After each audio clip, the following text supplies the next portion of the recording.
autorités ont lancé une chasse aux sans-papiers sans précédent. 5000 policiers mobilisés, des milliers de clandestins arrêtés en quelques jours seulement. Et l'opération n'est pas terminée. Le gouvernement parle de survie nationale. Clément Le Goff. Parfois en larmes, ils terminent leur périple en Grèce dans un bus de la police. Depuis jeudi dernier, plus de 1500 sans-papiers ont été arrêtés dans le centre d'Athènes par 5000 policiers déployés. Une opération d'envergure qui n'est pas terminée.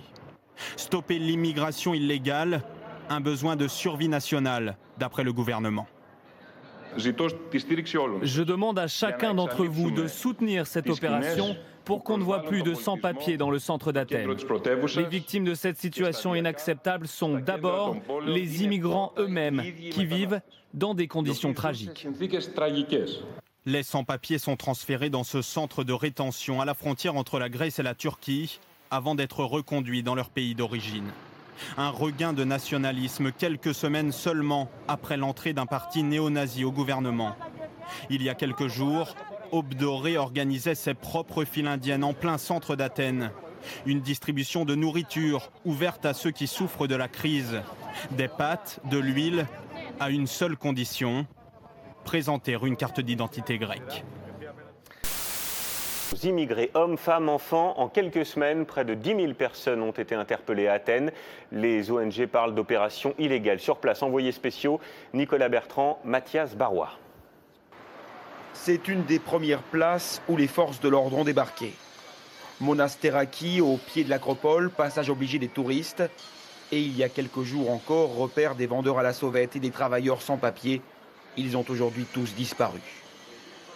Voici des images filmées par la police et diffusées par les télévisions grecques. Une opération massive. En 15 jours, ce sont des milliers d'étrangers qui ont été embarqués dans ces bus. Une intervention critiquée par les associations, mais saluée unanimement par les commerçants du quartier.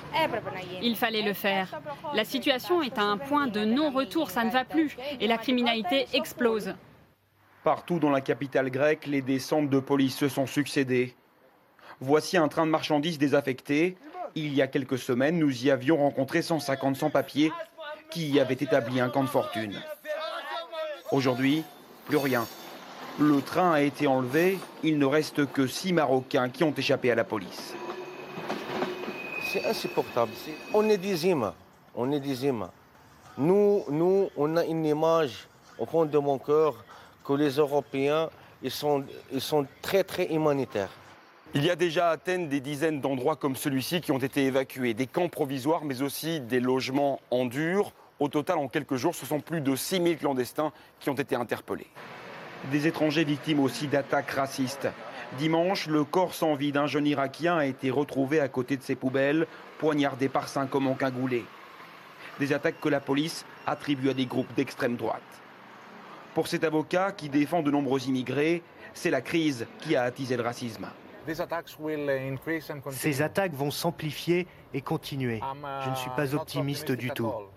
Parce qu'elles proviennent d'un malaise social. Et les gens cherchent un bouc émissaire pour leurs problèmes. La Grèce, porte d'entrée de l'Europe, compterait près d'1 million de clandestins sur son sol, venus de nombreux pays en difficulté, Afghanistan, Pakistan, Somalie et aujourd'hui Syrie.